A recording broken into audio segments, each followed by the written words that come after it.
Hey y'all, so of course I'm talking about the new journey that God has me on, which is me versus myself and seeing myself how God sees me.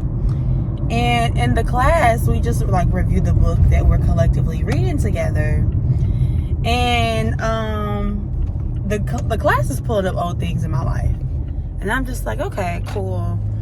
And one of the things that I am overcoming, because it's a struggle at the moment, but it's going to be a testimony soon, is my relationships.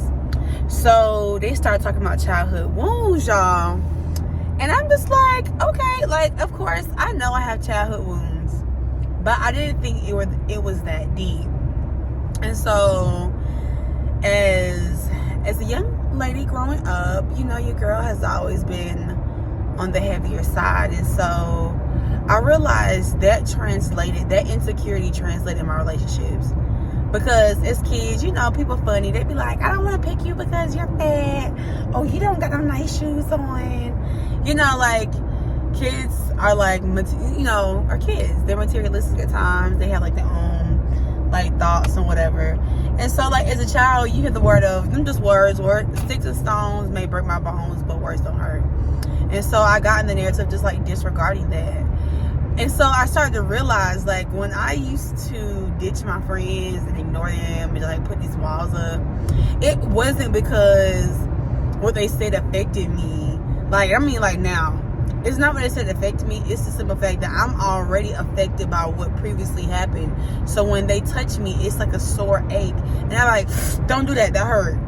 I'm responding from an already triggered place. And so I reject people. I push people away. And I try to figure out why I don't have long-lasting relationships. Why haven't I overcome that thing and let it go? And I just found out it's because I'm holding on to trauma. Y'all, to realize this is how small it is. Because the lady in the class talked about it's a devil's trap. So it starts with a devil's trap, and then it goes to soul scars. So your soul has been scarred, and then it goes down to the enemy lies to you. So she breaks it down in those three sets, right? So and this is how I knew it could be on a bus growing up a long time ago, y'all. I just, you want friends, and people were like, kids be rejecting you. You be like, I don't want to be a friend because you don't have on cute clothes or your hair is not cute, so you can't hang out with us. And so one day, y'all, my mama got my hair done and I was looking real cute. And so I said, you want to hang out with me? My hair look pretty now. And in that moment, the girl was like, fine. In that moment, it translated to me that I always need to look a certain type of way in order to fit in. Can you imagine you're 5 years old and somebody tell you because your hair is not perfect or pretty that they can't be your friend?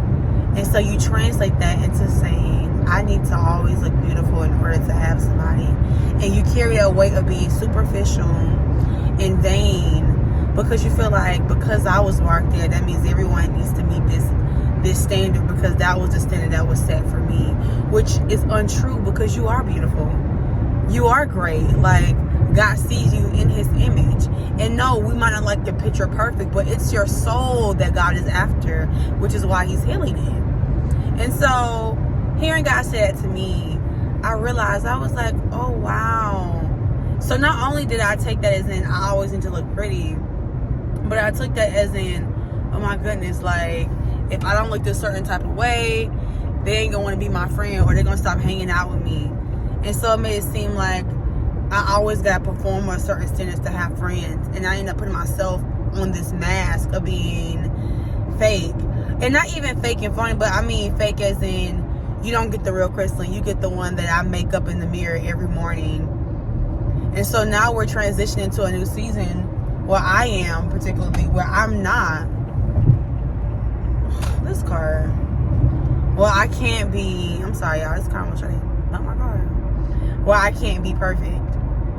And I'm just like, Lord help me, because that surely affected me.